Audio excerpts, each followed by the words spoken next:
everyone, my name's Cece. Welcome to my channel. Today I'm talking about all of the books that I loved in middle school and like early high school. I got the idea for this video like a few days ago. I got really nostalgic about all these books that I used to love.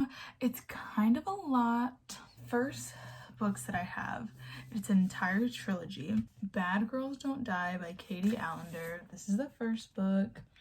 And so basically it's about this teenage girl who her family just moves into like this big old house, and I guess it's pretty creepy, and the younger sister suddenly becomes really obsessed with dolls, and it's about a ghost. It's just like a really fun paranormal series that I loved in middle school. I loved this so much. I think that I'm going to reread these really soon, so yeah, I just feel like it's a perfect time to reread them because it's like spooky season now. Next book that I have is Every Day by David Levithan. I used to love this book. I thought it was so good. It's about somebody who wakes up in a different body every day. I know that there's a movie now, but I didn't watch it. Then I have The Barcode Rebellion by Susan E. This is like actually a part of a series, and I didn't know that because I got this from my English teacher's classroom in the 6th grade. This is like a dystopian where like every citizen has to get a barcode tattoo. I remember really liking it, but I remember absolutely nothing that happens. So I want to buy the first 2 books because I checked the library and they're not there. So I want to buy the first 2 books and read the entire series and see what I think of it, because I think it would be pretty funny to revisit these because this looks kind of ridiculous. Then I have The Future of Us by Jay Asher and Carolyn Mackler. I forgot Jay Asher co-wrote this. This is about these 2 teenagers who, it's in the 90s, and they somehow get access to their Facebook accounts from the future. And so then they're like constantly trying to change things about their life in the future. I'm sure it wouldn't hold up now. I mean, it's Jay Asher. I haven't heard very many good things about him. And 13 Reasons Why didn't age well at all. This next one I have is from early high school, and it is nonfiction. It is Girls to the Front by Sarah Marcus, the true story of the Riot Girl Revolution. Riot Girls, they were like, it was like this movement, this like feminist movement that happened in the 90s and was kind of like a subculture of punk, and like that was the scene. Very white feminism, but this kind of introduced me to feminism in a way that was really empowering for me as a teenager. And they do acknowledge how white the Riot Girl movement was and how that's kind of the reason it didn't really go anywhere, because a lot of girls didn't want to talk about the race issue because it made them uncomfortable, and then people feel excluded. So I loved this in high school when I first read it, and I even like annotated it. Like this was like the first time that I'd read a nonfiction book that was just like of my own free will, that I was like super interested in the topic. Okay, then I have, from my memory, one of the best duologies in existence, Juliet Immortal and Romeo Redeemed by Stacey J. Basically, Romeo kills Juliet, and in the afterlife she's offered a position to be like a protector of light or whatever. That could be totally wrong. Juliet is with like these like good angels, and Romeo is with like these equivalent of demon type beings. And for the last few hundred years, Juliet has been working to keep love alive and bring people together, and Romeo is on the path to do the opposite. They are constantly like meeting again in different lives and fighting. Very romance heavy, but I remember loving these so much. So I also want to reread these because I loved these so much. I thought they were so good, and I didn't think that I would like the second one because Romeo is the villain in the first one and it's Romeo redeemed. So I was like, and then I read it and I fell in love with Romeo. So I don't know, Stacey J just knows how to make an 11-year-old girl fall in love. Then I have The Disenchantments by Nina LaCour. Okay, Nina LaCour is a pretty popular author now. Like, she's come out with some very popular books, but nobody ever talks about The Disenchantments. This is just about some kids going on tour with their band, and it's like a really cute coming of age story that I felt I related to a lot for some reason, and I don't know why. So maybe this will be one that I reread too.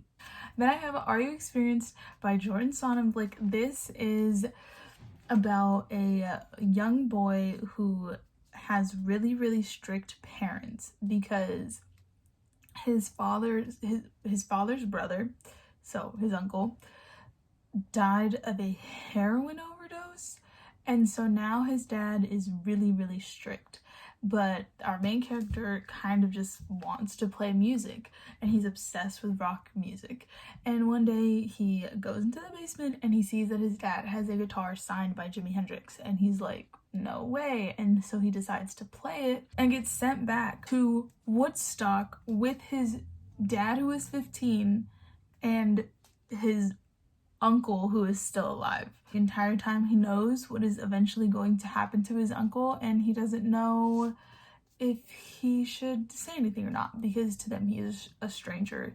And so I just thought this book was extremely interesting and fast-paced. It's very short. After I read this book, I actually got into a whole little phase of reading books that took place in Woodstock, or like books in that era. I became obsessed with this era because of this book. This stack is getting large. Then I have truly a YA classic, The Perks of Being a Wallflower by Stephen Chbosky. This is a coming-of-age story about a boy named Charlie. If you're in that age range, 8th grade to 10th grade or whatever, or like, well, really, I recommend this book to anyone, but like, I feel like that's the perfect age to read it, like 8th to 10th grade. And then I have one of the sweetest books in existence that also has a movie, Flipped by Wendelin Van Dranen, about two kids who grew up on the same street, going to the same school. The girl has always had a crush on the boy, but he's always been very much not interested. One day he does something to make her very upset, and she decides she doesn't like him anymore, and he decides that he does like her. So Flipped.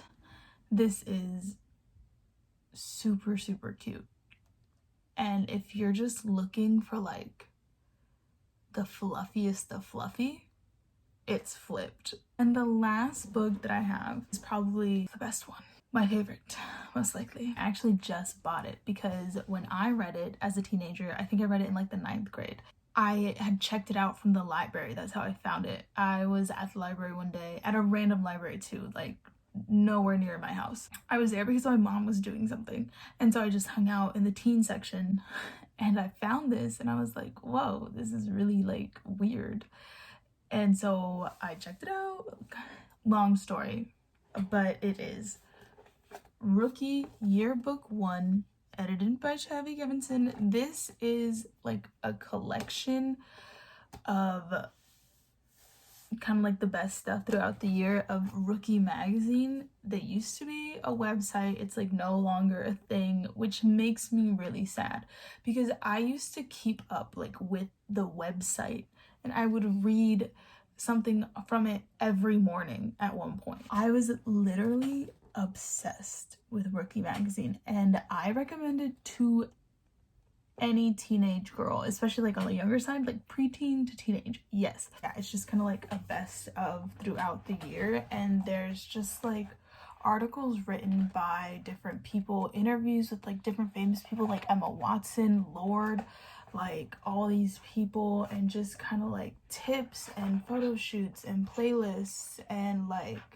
stickers and interactive things, and just like, yeah. And then at the end, like they have all of these dear diaries where it's like readers write into the magazine and stuff like that, so I feel like it's just kind of like just the ultimate relatable thing. I don't know, like I loved this as a teenager. I think it is just perfect for that age range because I just think it could provide so much knowledge and advice. It's angsty and it's artsy and it's cute. Best of the middle school and high school faves. Well, that is all that I have for this video today. I do plan on rereading a lot of these just because I think it would be extremely fun to reread them and make videos about them.